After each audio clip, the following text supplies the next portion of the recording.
정말 선생님 얘기를 이제 듣고 있으면은 이 철저함과 성실의 아이콘이라는 이제 수식어가 떠오르는데, 이제 그러면 이제 사출업에 종사하시면서 이제 회사에서 노하우랑 이제 자본 같은 거를 축적을 해서 결국에는 이제 사업을 이제 시작을 하신 건가요? 당신은 요즘과 달리 네, 모집과 선발의 과정을 통해서 채용하는 게 아니라 네.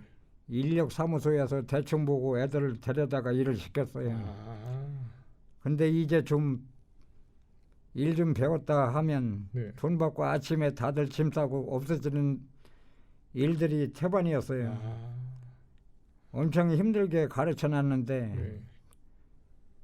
아침에 보니 다들 사라져 버리고 얼마나 허무해. 그쵸, 그쵸. 이런 일을 많이 겪다 보니까 네. 사람한테 아주 질려버렸죠. 아, 이게 이제 힘들게 일을 다 가르쳐 놨는데 이제 금방 이제 아침에 이제 월급 받아버리니까 도망가. 그럼 이제 굉장히 상실감이 크셨겠어요. 이제 그럼 혹시 뭐 주변에 뭐 믿을 만한 분들은 혹시 이게 따로 없으셨나요? 그래서 내가 이 사업을 하려면 믿을 만한 사람을 써야 했는데 네. 지금 생각해 보니 좀 생각이 어렵다고 해야 하나. 음. 그래서 조카들을 데려다 쓸까 했는데 네. 그건 아니었죠. 조카들. 내 욕심 때문에 미래가 창창한 조카들을 일꾼으로 쓸 수는 없겠다 그쵸, 싶었죠. 그쵸. 조카들을 이제. 이렇게 내가 갈망하던 사업을 하려고 여러 생각을 하다 보니까 네. 이 방향은 나한테 너무 벅차서 갈 길이 아니다라고 생각하고 빨리 접기로 마음을 먹었어요.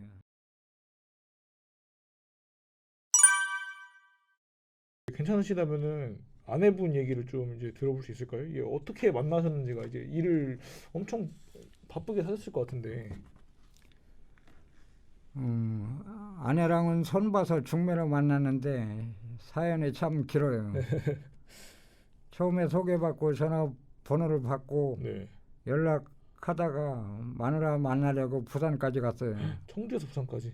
아내는 통영 사람인데 선은 부산 시외버스 다방에서 봤어요. 음. 근데 다방에서 만나기로 했는데 네. 안 오는 거예요. 그래서 아예 안 되나 보다 하고 아. 가려 하니까 마누라가 네. 오더라고요. 야, 이게 마음이, 야, 이게 진짜 이 완전 마음이 쫄았을 텐데 그래 다행이네요. 근데 내가 마음에 들었으면 네. 일찍 나왔을 거라 생각하고 왜 늦었냐고 물어봤어요. 음. 그러니까 마누라가 여기가 아니라 네. 부산 사상 시외버스 터미널이라고 아, 사상이. 터미널에서 기다리고 있었다고 하더라고요. 네네네. 엉뚱한 곳에. 그래서 이것저것 조금 말하다가 음료수 뭐 드실 거냐 하니까 네. 나는 커피 먹는다고 했는데 네. 아내는 우유를 시키더라고요. 네네. 그때 당시에는 연속극에 그런 게 많이 나왔죠. 네. 손을 봤을 때는 대놓고 말을 못하니까 네, 그쵸. 당시 좋으면 커피 그저 그러면 우유를 시키고 그랬어요. 아, 이게 그때 당시 요즘 흔히 말하는 국룰이었군요. 이게. 그래서 아 끝났구나 싶었지. 다시 인연이 있으면 만나는 거고 없으면 못 만나는 거고 네. 연락처나 달라고 했죠. 음. 그러니까 또 전화번호를 주더라고요. 이게 뭔가 싶어. 진짜 이후에 노력을 많이 했어요. 음. 지금은 혼자 산다고 해서 주변에 뭐라고 하는 사람이 없었잖아요. 네네. 그런데 그때는 결혼을 못하면 주변에서 얼마나 못나서면 결혼도 못하냐는 말이 많았어요. 그죠. 그쵸. 뭐 요즘에는 좀 다르지만 그 당시에는 좀 지금과 이제 분위기가 많이 달랐죠.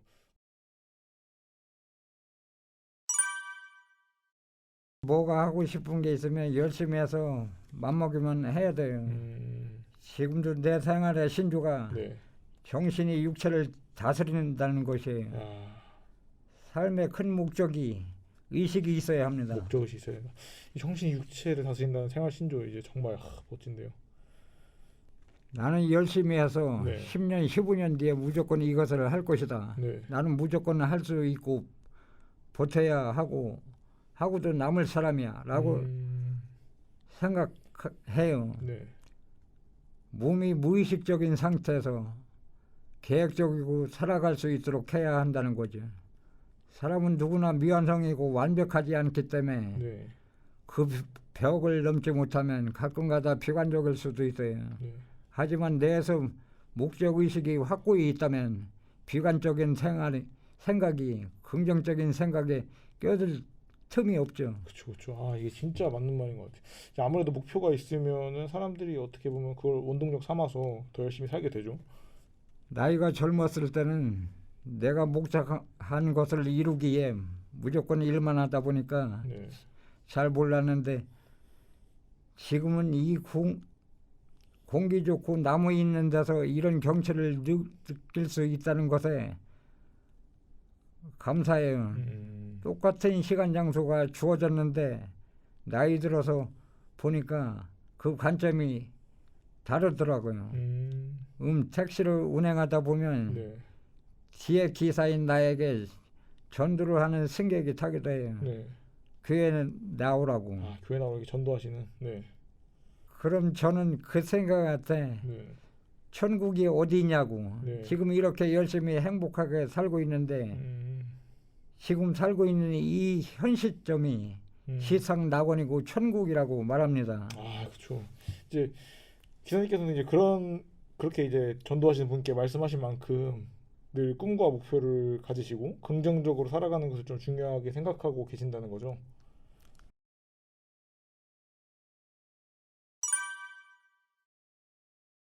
선생님께서는 올해 한 20년 정도가 되셨다고 하셨는데 택시 운행 관련 에피소드가 굉장히 많으실 것 같아요. 좀 혈압이 상승할 만한 에피소드를 한번 소개해 주실 수 있나요? 어떤 사람은 술 먹고 타서 어디로 가자고 안 하는 경우가 있어요.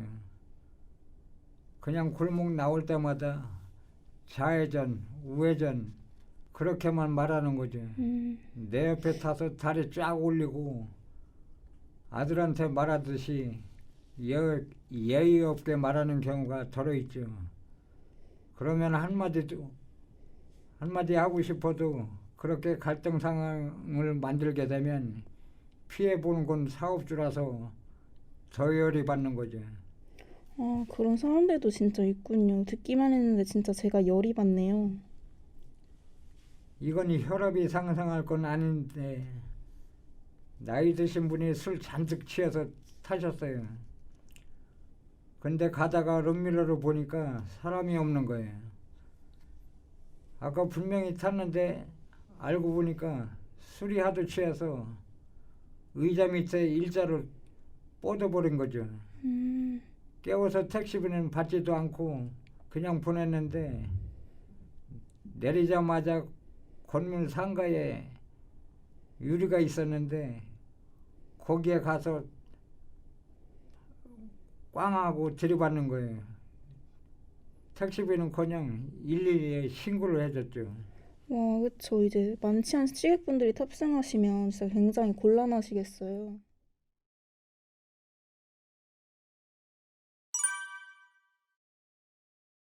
일단 갈등 없이 행복했으면 하는 게 가장 좋은 방법인데, 그럼 선생님께서는 혹시 지속적으로 발생하는 택시기사와 승객 간의 갈등에 대해서는 어떻게 생각하시나요? 경험이 늘다 보니 말 몇 마디 해보면 저 사람 성격이 어떻고 대충 알겠더라고요. 돈 못 받을 것 같은 사람들은 그냥 마음을 비우고 빨리 보내려고 해요. 왜냐하면 이런 사람들과 실랑이 해봐야 미디어와 대중은 결국에는 택시기사를 더 욕하는 경우가 많거든요. 결국 우리가 벌고 물고 정지당하는 경우가 많아요. 정말 이해가 안 되는 상황이네요. 결국 기사도 그렇고 손님도 마찬가지로 생각해봐야 할 문제가 있다고 생각해요. 전반적으로 이 사회에서 시민들과 택시 기사를 부정적으로 인식하는 경우가 많죠.